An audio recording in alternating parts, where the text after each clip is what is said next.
नमस्कार, स्वागत है आपका। आपके साथ मैं दीपेश बरगले। चले खबरों की शुरुआत करते हैं और बड़ी खबर इस वक्त रायपुर से मिल रही है, वो आप तक पहुंचा देते हैं। सीएम भूपेश बघेल फिर दिल्ली जाएंगे। रायपुर से आज रात 8 बजे वे रवाना होंगे और 9:45 पर मुख्यमंत्री दिल्ली पहुंचेंगे। ये बड़ी खबर इस वक्त हम आप तक पहुंचा रखे हैं। मुख्यमंत्री भूपेश बघेल के दिल्ली जाने को लेकर ये इस वक्त की बड़ी खबर मिल रही है। सीएम भूपेश बघेल आज फिर दिल्ली के लिए रवाना हो रहे हैं। शाम रात को 8 बजे वे रवाना होंगे और तकरीबन 9:30 के लगभग वे दिल्ली पहुंचने वाले हैं। 9:45 पर उनके दिल्ली पहुंचने का कार्यक्रम है और उसके बाद वे दिल्ली में कई महत्वपूर्ण मुलाकातें करने वाले हैं। ये बड़ा अपडेट इस वक्त निकलकर सामने आ रहा है। ये बड़ी खबर इस वक्त हम आप तक पहुंचा रखे हैं। रायपुर से मुख्यमंत्री भूपेश बघेल दिल्ली के लिए रवाना होने वाले हैं। रात 8 बजे वे दिल्ली रवाना होंगे और 9:45 पर दिल्ली पहुंचेंगे। लगातार दिल्ली दौरा मुख्यमंत्री भूपेश बघेल का चल रहा है, बना हुआ है और एक और बड़ी अपडेट इस वक्त मिल रही है। दिल्ली दौरे को लेकर मुख्यमंत्री भूपेश बघेल दिल्ली के लिए रवाना होने वाले हैं। और ज्यादा जानकारी के साथ हमारे सहयोगी अंकुश हमारे साथ जुड़ चुके हैं। अंकुश, क्या ताजा जानकारी, कोई खास कार्यक्रम दिल्ली में मुख्यमंत्री का? सही है कि दिल्ली में कल 10 बजे से एक बैठक रखी, नहीं 16 अक्टूबर को एक बैठक होने वाली है और उस बैठक की तैयारी को लेकर मुख्यमंत्री भूपेश बघेल जा रहे हैं। दरअसल जो उत्तर प्रदेश और हिमाचल प्रदेश की जो जिम्मेदारी उनको दी गई है, उस संबंध में एक बड़ी बैठक लेने जा रहे हैं और जिसमें मुख्यमंत्री भूपेश बघेल भी शामिल होंगे, जिसके लिए आज रात में मुख्यमंत्री भूपेश बघेल रायपुर से रवाना होंगे और 9:30 बजे के बाद दिल्ली पहुंचेंगे। बैठक में होने वाली है 16 तारीख की, उसकी समीक्षा लेकर ये जानकारी सामने निकल कर आ रही है। फिलहाल वर्तमान में जो राजनीतिक हालात चल रहे हैं उसको लेकर भी मुख्यमंत्री भूपेश बघेल आलाकमान से चर्चा कर सकते हैं, ये भी खबरें आ रही हैं। कितने दिन का ये दौरा रहने वाला है, ये कुछ स्पष्ट है अंकुश? देखिए दीपेश, अभी इस बात का स्पष्टीकरण तो नहीं। मुख्यमंत्री भूपेश बघेल आज रात को कब लौटेंगे, लेकिन उनके जाने का शेड्यूल जरूर तय हो गया है और ये जानकारी जो है उनके निवास कार्यालय से जारी कर दी गई। बिल्कुल बिल्कुल। चलिए, बहुत बहुत शुक्रिया अंकुश इस तमाम जानकारी के लिए। तो आज मुख्यमंत्री रवाना होने वाले हैं। रात 8 बजे वे रवाना होंगे, 9:45 तक पहुंचने वाले हैं। तो कई महत्वपूर्ण बैठकों में भी इस दौरान भी शिरकत करने वाले हैं।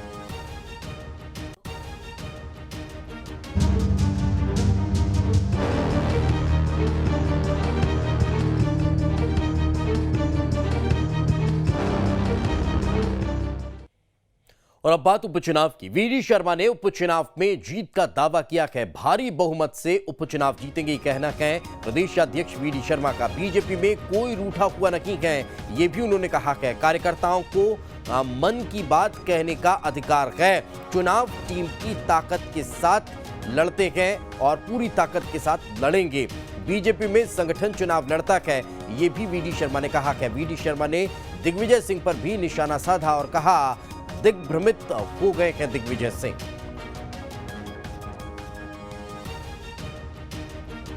और ज्यादा जानकारी के साथ हमारे सहयोगी जितेंद्र हमारे साथ जुड़ चुके हैं। जितेंद्र, क्या ताजा जानकारी? चुनाव को लेकर लगातार अब तैयारियां तेज होती दिखाई दे रही है, उसी के लिहाज से ये अब बयान समझा जाए प्रदेश अध्यक्ष वीडी शर्मा का? देखिए, वीडी शर्मा का जो बयान सामने निकल कर आया है वाकई में, क्योंकि देखिए जो ऐतिहासिक जीत का उन्होंने दावा किया है, लगातार बीजेपी कांग्रेस उपचुनाव में अपनी महत्वपूर्ण भूमिका निभा रही है।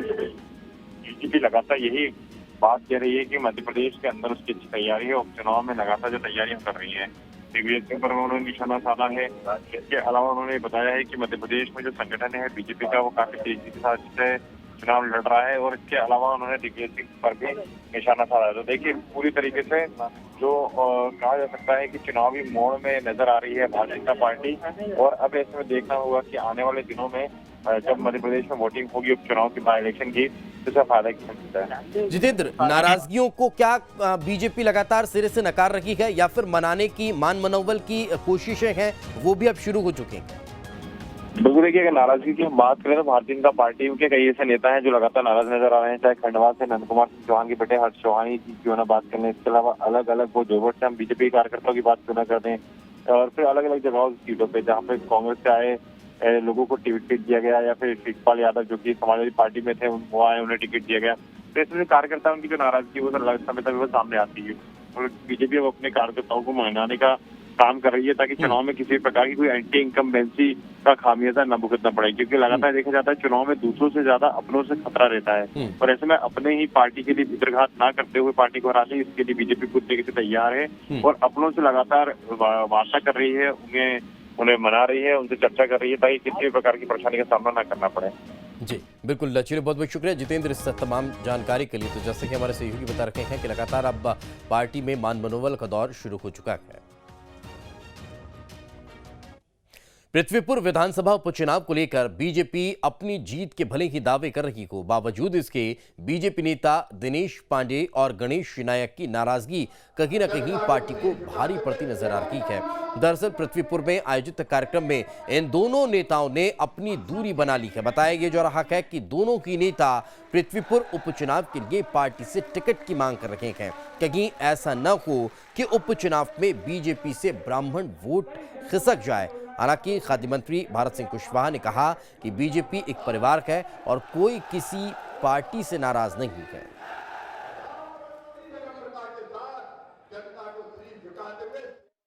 भारतीय जनता पार्टी का ऐसा संगठन है जो परिवार की तरह संचालन होता है। कोई भी हो सकता है वो व्यस्त हों, कहीं गए हों, भारतीय जनता पार्टी के परिवार में कोई नाराजगी नहीं है। भारतीय जनता पार्टी के परिवार में सिर्फ एक ही वातावरण है कि यहाँ से भारतीय जनता पार्टी चुनाव जीते। उसके लिए प्रत्येक कार्यकर्ता, प्रत्येक नेता, लोकल के जो भी कार्यकर्ता हैं, सब पूरी ईमानदारी से मेहनत कर रहे हैं।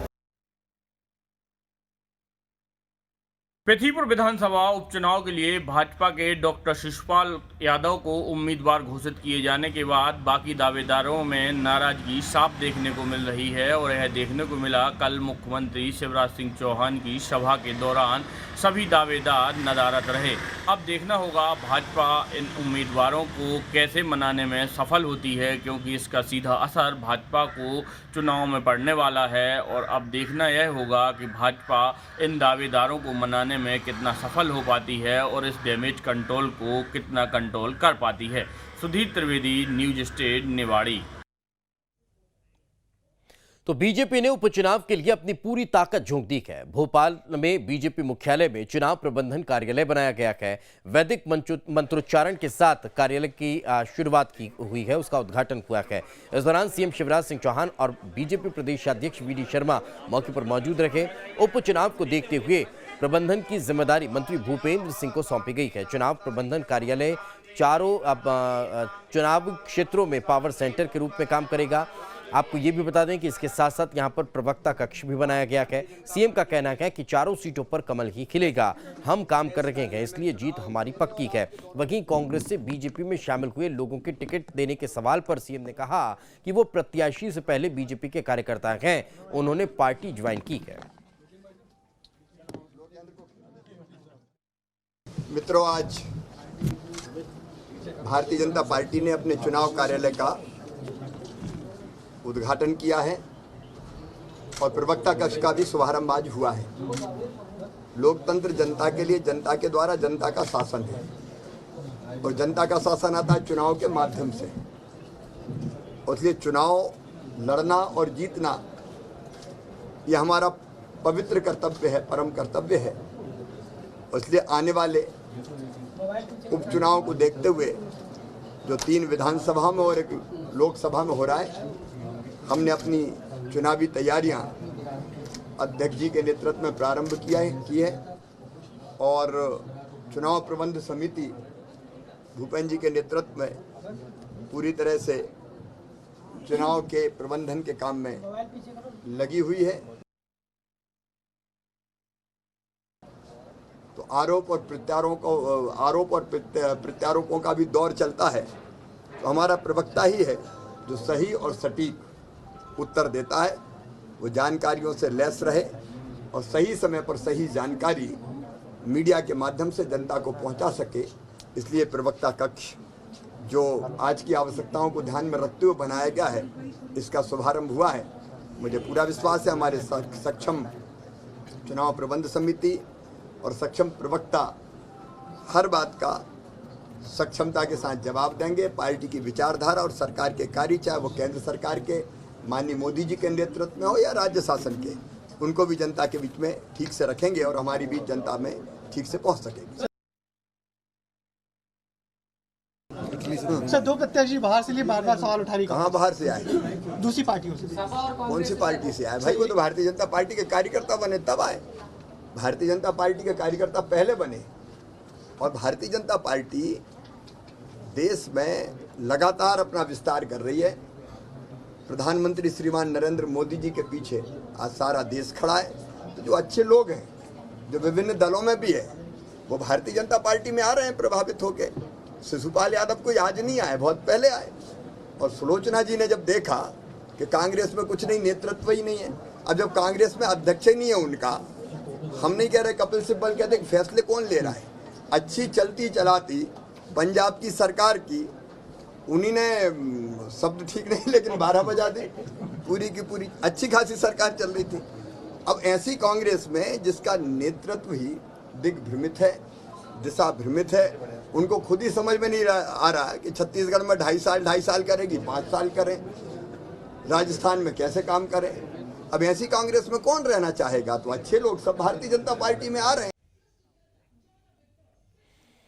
आगे बढ़ते हैं, एक बड़ी खबर आपको बता देते हैं। बीजेपी ने स्टार प्रचारकों की लिस्ट जारी कर दी है। लिस्ट में ज्योतिरादित्य सिंधिया का नाम शामिल है। उमा भारती भी स्टार प्रचारकों में शामिल की गई हैं। तो ये बड़ी खबर इस वक्त हम आप तक पहुंचा रखे हैं। बीजेपी ने अपने स्टार प्रचारकों की सूची जारी की है। मुख्यमंत्री शिवराज सिंह चौहान, प्रदेश अध्यक्ष वी डी शर्मा, ज्योतिरादित्य सिंधिया, उमा भारती, ये तमाम वो चेहरे जो इस चुनाव में प्रचार करते हुए नजर आने वाले हैं। ये बड़ा अपडेट इस वक्त हम आप तक दे रखे हैं। बड़ी खबर इस वक्त हम आप तक पहुंचा रखे हैं। बीजेपी के द्वारा स्टार प्रचारकों की सूची जारी की गई है। 4 उपचुनावों को लेकर बीजेपी लगातार एक्टिव नजर आ रही है। हालांकि जो समिति तैयार की गई है उसके द्वारा इस पर विचार विमर्श किया गया है, नामों पर चर्चा हुई है। उसके बाद अब बीजेपी ने स्टार प्रचारकों की सूची भी जारी कर दी है। ये बड़ी खबर, ये बड़ा अपडेट इस वक्त हम आप तक पहुंचा रखे हैं। बीजेपी के द्वारा जारी की गई स्टार प्रचारकों की सूची में कई महत्वपूर्ण नाम नजर आ रहे हैं। जिन नामों में अगर बात की जाए तो ज्योतिरादित्य सिंधिया का नाम भी है, उमा भारती का नाम भी है। इसके अलावा कई और बड़े चेहरे भी इस लिस्ट में शामिल किए गए।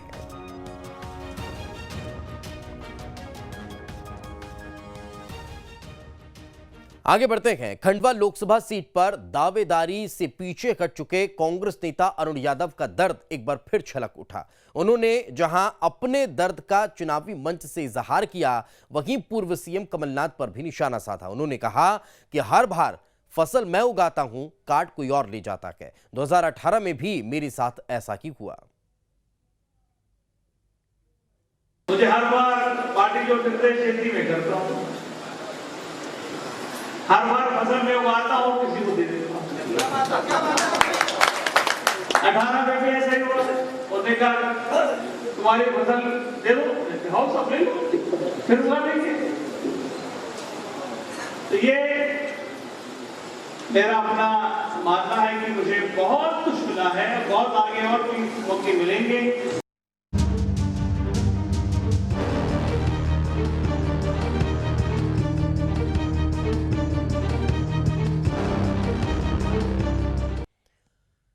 आगे बढ़ते हैं। मध्य प्रदेश में कोयले के संकट पर ऊर्जा मंत्री प्रद्युम्न सिंह तोमर का बड़ा बयान सामने आया है। मध्य प्रदेश समेत देश भर में कोयले की कमी मध्य प्रदेश में भी नजर आ रही है और मध्य प्रदेश में सिर्फ 2 दिन का कोयला बचा हुआ है। जल्द कोयले की समस्या को खत्म कर लिया जाएगा, ये कहा है मंत्री प्रद्युम्न सिंह तोमर ने। उन्होंने कहा है कि हम बिजली के संकट को प्रदेश में गहराने नहीं देंगे। दूसरे वैकल्पिक व्यवस्थाओं पर भी सरकार विचार कर रही है।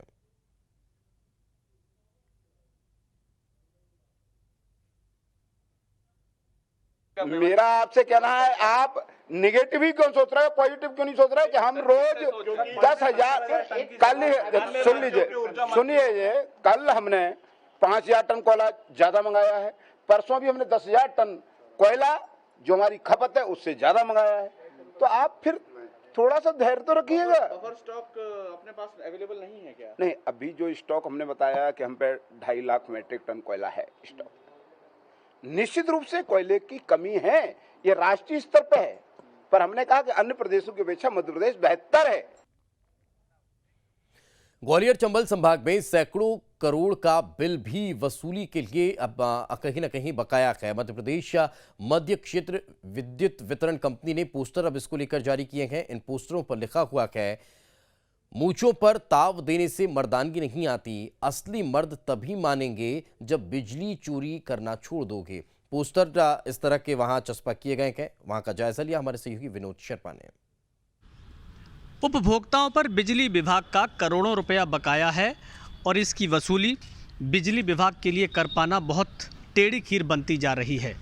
अब बिजली विभाग ने उन लोगों की मर्दांगी को चुनौती देने वाले पोस्टर लगाए हैं और एक पोस्टर ये मैं आपको दिखा दूं जिस पे लिखा हुआ है कि अकेले मूंछों पर ताव देने से मर्दांगी नहीं आती, असली मर्द तो तभी मानूंगी जब बिजली चोरी करना छोड़ दोगे। इस तस्वीर में देखिए, ये तस्वीर संदेश क्या दे रही है। इस पे एक व्यक्ति खड़ा हुआ है जो बंदूक टांगे हुए है, बड़ी बड़ी मूछें हैं और एक महिला है, यानी उसके परिवार की ये तस्वीर है। और इस पोस्टर को बनवाया है मध्य प्रदेश मध्य क्षेत्र विद्युत वितरण कंपनी लिमिटेड भोपाल की तरफ से।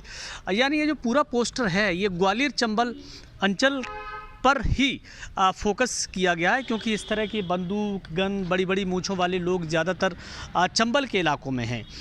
अगर हम बिजली बिल के बकाया राशि की बात करते हैं तो अकेले सिटी सर्कल में ही लगभग 400 करोड़ रुपया बिजली विभाग का बाकी है जो दिया नहीं जा रहा। सरकारी विभागों पर भी करोड़ों रुपया, लगभग 10 से 12 करोड़ रुपया तो सरकारी विभागों पर बाकी है जिसकी वसूली नहीं हो पा रही। और अब ये संदेश दिया जा रहा है कि घर की महिला अपने प्रमुख जो कहते हैं मुखिया है उनसे ये कह रही है कि असली मर्द तो तब मानूंगी जब बिजली चोरी करना छोड़ दो और बिजली का बिल जाके जमा कर दो।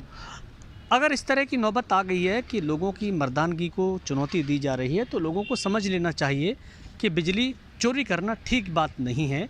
घर में ही आपको संदेश अगर इस तरह के मिलेंगे तो फिर कैसे आप दूसरे लोगों के लिए प्रेरणा स्रोत बनेंगे। इसलिए बिजली अगर जलाते भी हैं तो समय पर बिल जमा करें ताकि उन लोगों को भी बिजली के संकट से न जूझना पड़े जो बिल भरने के बावजूद मुश्किलें झेल रहे हैं। Vinod Sharma, news state, Gwalior. आगे बढ़ते हैं और अब बात करते हैं कवर्धा मामले की। तो कवर्धा मामले को लेकर सियासत लगातार गर्माती जा रही है और इस सियासत के गर्माने के बाद सरकार के मंत्री का बयान भी सामने आया है। प्रेस कॉन्फ्रेंस कर कवर्धा मामले पर जहां रविंद्र चौबे ने जानकारी दी, वहीं पूरे मामले को विपक्ष की साजिश करार दिया है। चौबे ने कहा कि कवर्धा की जनता सब समझती है, बीजेपी के मंसूबे को कामयाब नहीं होने देगी। वहीं कवर्धा घटना को प्रशासन की चूक करार दिया है। इतना ही नहीं, लापरवाही बरतने वाले अधिकारियों पर कार्रवाई की बात को भी रविंद्र चौबे टाल गए।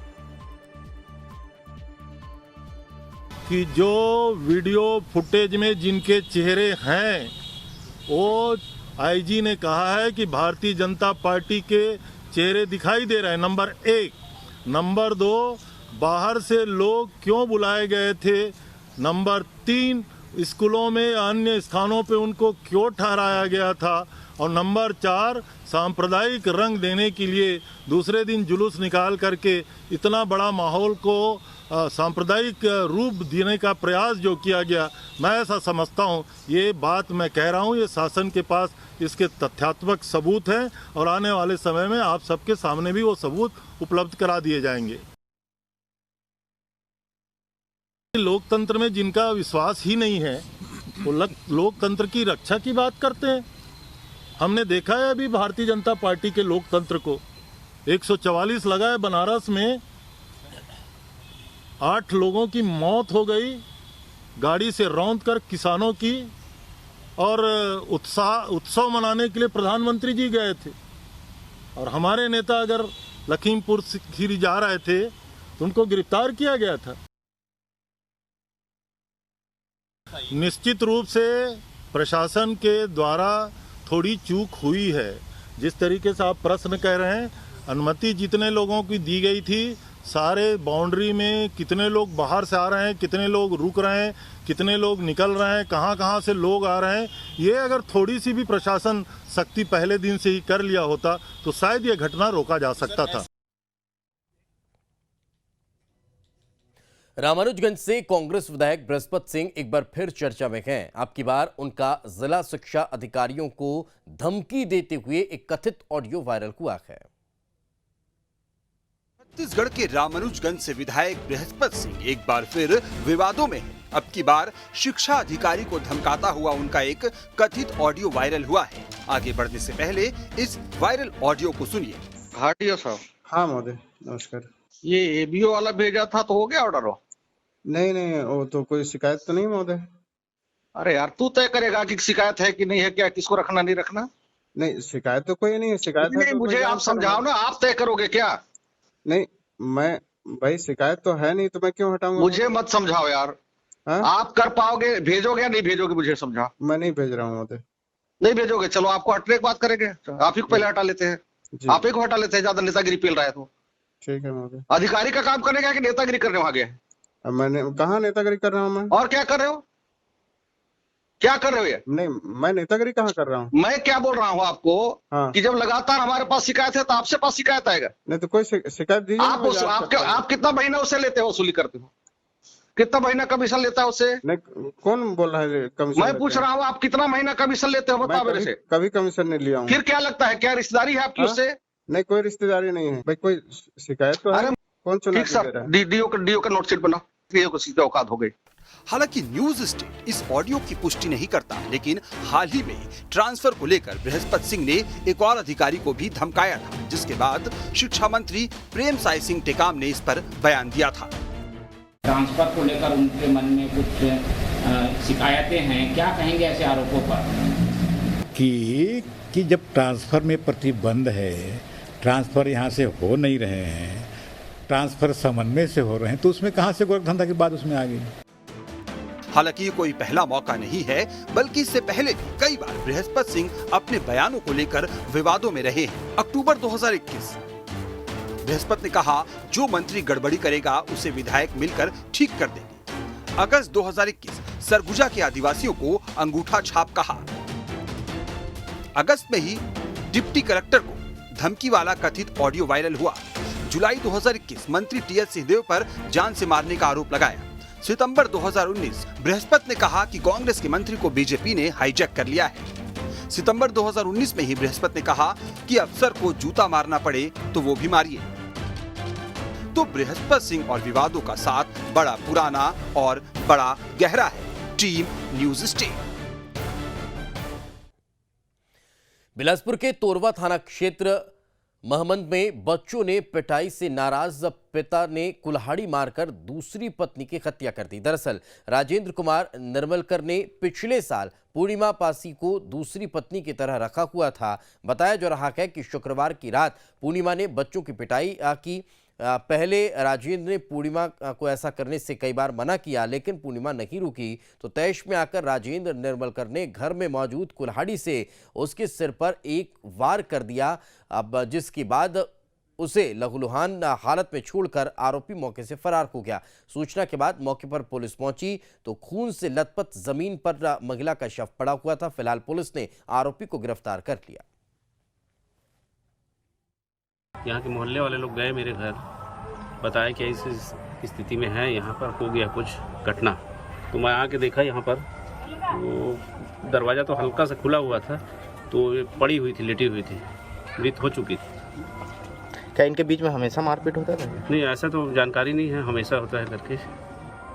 लेकिन कल बता रहा था कि पूछे लड़के से तो बता रहा था कि बच्ची को मारी तो उसी गुस्से में मैं भी मार दिया, इस टाइप बता रहा था आरोपी। दमोह के बटियाग थाना क्षेत्र के अंजनी टपरिया गांव में अनियंत्रित गिट्टी से भरा हुआ ट्रक सड़क किनारे बने हुए कच्चे घर के ऊपर जाकर पलट गया।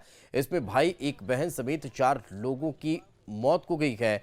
मृतक भाई बहन के माता पिता की हालत गंभीर बनी हुई है। मृतकों में एक व्यक्ति की पहचान नहीं हो पा रही है। बताया जा रहा है कि वो ट्रक में सवार था। इसके अलावा ट्रक चालक भी गंभीर रूप से घायल हुआ है। घायलों को इलाज के लिए अस्पताल में भर्ती करवाया गया है। मामले की गंभीरता को देखते हुए वरिष्ठ अधिकारी ने घटनास्थल का निरीक्षण किया। वहीं घटना से गुस्साए लोगों ने चक्का जाम कर पीड़ित परिवार के मुआवजे की मांग की है। इसमें बाएं तरफ, रोड के बाएं तरफ एक हरिजन परिवार रहता था। एक ट्रक अनियंत्रित होकर उस घर के ऊपर चढ़ गया है, पलट गया है, गिट्टी का ट्रक था। उस परिवार के 3 बच्चों की मौत हो गई उसमें, एक अन्य व्यक्ति की भी मौत हुई है।